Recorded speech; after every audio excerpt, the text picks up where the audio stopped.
ठाकुरों ने जब बैठक की थी वो भी गलत था। बुलंदशहर में जो लोधी समाज की बैठक हुई वो भी गलत है। चौरसिया समाज की जो बैठक हो रही है वो भी गलत है। वैश्य समाज की जो बैठक हो रही है वो भी गलत है।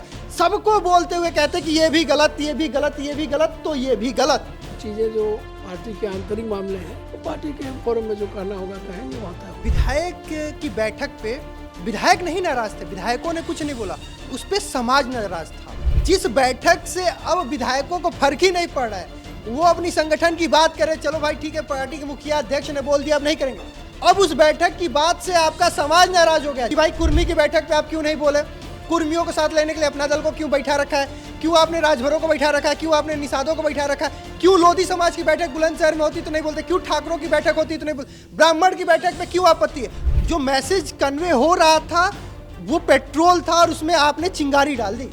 अब पूरे 80 विधानसभा में देवरिया एक ऐसी सीट थी जिन्हें पता है कि पैराशूट लैंडिंग जब भी उतारिए वहां से उम्मीदवार जीत जाता है। लखनऊ में 52 ब्राह्मणों की बैठक के बाद जिस तरीके से सियासी भूचाल आया, उसके बाद लगातार इसमें अब सियासत और भी ज़्यादा गर्माती हुई नजर आ रही है। जिस तरीके से भाजपा के पूर्व प्रदेश अध्यक्ष रमापति राम त्रिपाठी ने पंकज चौधरी के बयान को सही ठहराते हुए कहा, पार्टी के अंदर दूसरी पार्टी नहीं बन सकती है। इसको लेकर संपादकीय नजरिए से पूरे एंगल को हम समझने की कोशिश करते हैं कि ये मामला किस दिशा की ओर बढ़ता हुआ नजर आ रहा है। और इस पूरे मामले को समझने के लिए हमारे साथ हैं हमारे editor in chief Brajesh Tiwari ji हैं। ब्रजेश जी, जिस तरीके से रमापति राम त्रिपाठी ने कहा कि पार्टी के अंदर दूसरी पार्टी नहीं बन सकती है और शलमणि त्रिपाठी से उन्होंने जाके मुलाकात की, बाकी विधायकों से जाके उन्होंने मुलाकात की, क्या माना जाए कि जो ब्राह्मण विधायकों को लेकर बैठक हुई थी उसको अब डैमेज कंट्रोल कर लिया गया है या फिर इसका कोई दूसरा नतीजा भी सामने आ सकता है विधायकों का? ये डैमेज कंट्रोल नहीं है और डैमेज करने वाली बात है। विधायक की बैठक पे विधायक नहीं नाराज थे, विधायकों ने कुछ नहीं बोला, उस पे समाज नाराज था, उस पे पूरी कम्युनिटी नाराज थी, उस पे लोग की आपत्ति है कि आप कैसे इस बैठक को आप गलत कर सकते। पार्टी के अंदर दूसरी पार्टी नहीं हो सकती, यानी बैठने को ये पार्टी कह रहे हैं, उनके मिलन को ये कह रहे हैं कि एक दूसरा धड़ा तैयार हो रहा है। रमापति राम त्रिपाठी को इन जिम्मेदारी दी गई थी डैमेज कंट्रोल करने के लिए, ना कि मामले को और डैमेज करने के लिए। रमापति राम त्रिपाठी कौन है? 2019 में देवरिया से वो सांसद थे, उससे पहले वो सांसद नहीं थे, पूर्व प्रदेश अध्यक्ष थे। संत कबीर नगर से उनके बेटे सांसद थे, चूंकि अब वो नहीं रहे। जूता कांड आपको याद होगा, संत कबीर नगर में एक बैठक के दौरान विधायक को एक सांसद साहब जूता मारते हैं, उनका 2019 में टिकट कट जाता है। चूंकि वो पुत्र होते हैं रमापति राम त्रिपाठी के, इसीलिए मतलब कुछ गड़बड़ ना हो तो उनके पिताजी को देवरिया की सीट दे दी जाती है जो कलराज मिश्रा के पास होती है। लेकिन 2024 विधानसभा चुनाव में सत्यप्रकाश मणि त्रिपाठी को सांसदी का टिकट वहां से मिलता है, रमापति राम त्रिपाठी को टिकट नहीं मिलता है। ऐसे में जब विधायक नाराज है तो आपको जिम्मेदारी मिलती है कि चलिए भाई आप बड़े बुजुर्ग हैं, आपकी बात मानी जाएगी और आप जाके इन सभी चीज को मैनेज करेंगे। मैनेज भी किया, वो गए 5 तारीख को जो बैठक होने वाली थी उससे पहले जाते हैं देवरिया में और शलमणि त्रिपाठी से मिलते हैं और जहां तक है वो बैठक की जो बात जिसकी अगुवाई शलमणि त्रिपाठी कर रहे थे वो रुक जाती है। लेकिन जिस बैठक से अब विधायकों को फर्क ही नहीं पड़ रहा है, वो अपनी संगठन की बात करे, चलो भाई ठीक है, पार्टी के मुखिया अध्यक्ष ने बोल दिया अब नहीं करेंगे।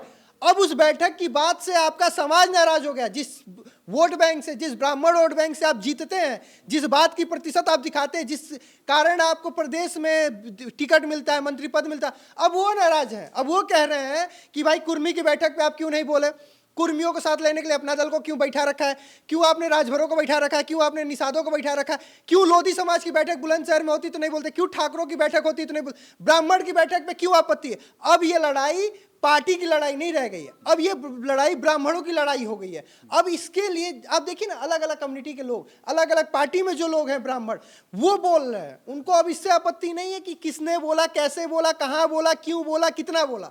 अब इस बात की आपत्ति है कि आपने क्यों इसी पे बोला, बस इसी संदर्भ पे क्यों बोला। बोले कि 1000 बार बैठक हुई थी, पार्टी के अंदर पहले भी कई बार पार्टी हुई थी, तब भी आप बोलते ना।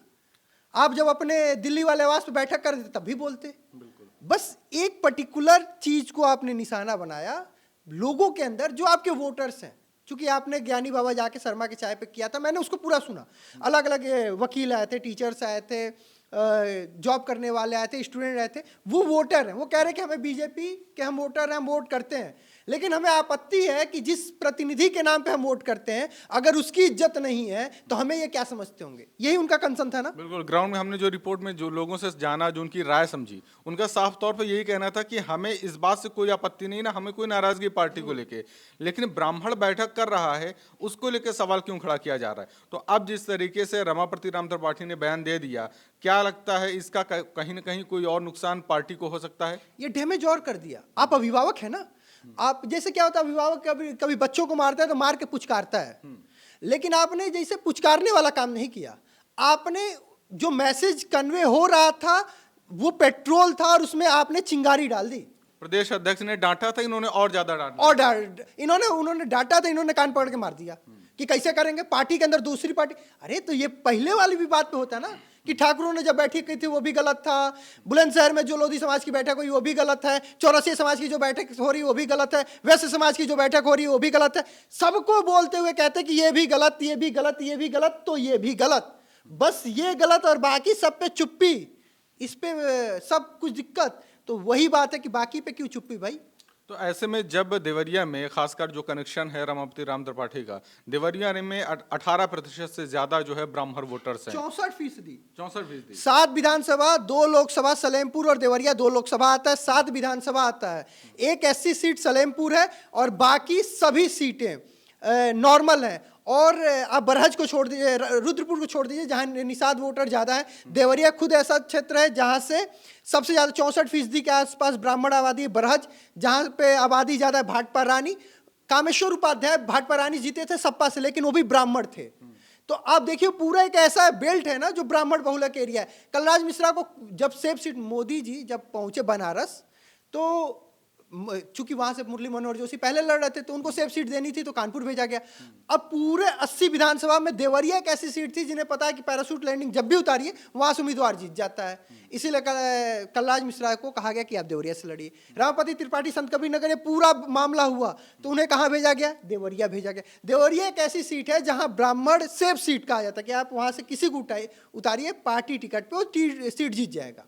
वहीं से साल्लम मणि त्रिपाठी आते हैं, वहीं से रमापति राम त्रिपाठी आते हैं। अच्छा, ऐसे में क्या लगता है, जैसे भाजपा के पास तो ब्राह्मण बड़े चेहरे हैं, चाहे वो डिप्टी सीएम की बात हो, ब्रजेश पाठक हैं, दिनेश शर्मा हैं और भी तमाम कई नेता हैं, तो डैमेज कंट्रोल करने के लिए रमापति राम त्रिपाठी ही क्यों चुने गए? बाकी और नेताओं को भी चुना जा सकता था, उनको क्यों चुना गया इसके लिए? ब्रजेश पाठक डीसीएम है लेकिन वो संगठन के नहीं है, वो बसपा से आए हुए हैं, उनको संगठन का कोई अपना कैसे मांगने का। 2 चीज होती है, एक सरकार एक संगठन। सरकार संगठन नहीं चलाता और संगठन सरकार नहीं चलाते। देखिए आप सुनील बंसल जी का नाम सुने होंगे, उन्हें चाणक्य कहा जाता है क्योंकि उन्होंने चुनाव जिता के दिया है। एक व्यक्ति जिसे बूथ स्तर के कार्यकर्ता तक का नाम पता है, जिसे पता है, जो घर घर जाके वोट मांगता है, जो वोट को तब्दील करता है, जो वोटर को बूथ तक ले जाता है, वो संगठन का काम होता है। सरकार फिर कोई भी अचानक आके कहता है इधर से आएगा, अपना दल का आएगा, निषाद पार्टी से आएगा, राजभर से आएगा, सहयोगी पार्टी बनेगा और सरकार में शामिल हो जाएगा। संगठन होता है जो सरकार बनाता है, सरकार कभी संगठन नहीं बना सकता है। बिल्कुल, तो जिस तरीके से इस पूरे मामले को लेकर ब्रजेश जी ने सारी बातें क्लियर की और बहुत ही आसान तरीके से हमें समझाने की भी कोशिश की, और उम्मीद है आपको भी ये पूरा मामला विस्तार से समझ में आ गया होगा कि किस तरीके से भारतीय जनता पार्टी ने जिस वरिष्ठ नेता को इस पूरे मामले को डैमेज कंट्रोल करने के लिए भेजा, कहीं ना कहीं उनके एक फैसले ने, एक बयान ने इस मामले को और ज़्यादा उलझा दिया है। अब आने वाले समय में इसका क्या नतीजा निकल कर आता है, लोगों को इसके बारे में किस तरीके का मैसेज लोगों के बीच में जाता है, ब्राह्मण समाज में किस तरीके का मैसेज जाता है, ये आने वाले समय में इसकी प्रतिक्रिया देखने को मिलेगी और तब इसकी अपडेट भी हम आपके सामने लेकर आते रहेंगे। खैर, आपको ये वीडियो कैसा लगा, ये पूरे मामले पर आपकी क्या राय है, हमें कमेंट करके ज़रूर बताएं और ऐसे और भी तमाम वीडियोज़ को देखने के लिए देखते रहें बत कही चौक। This video is sponsored by Ram Ram Group of Companies, co-sponsored by Nature House and Bhaiya Ji Silver Coated Ilaichi.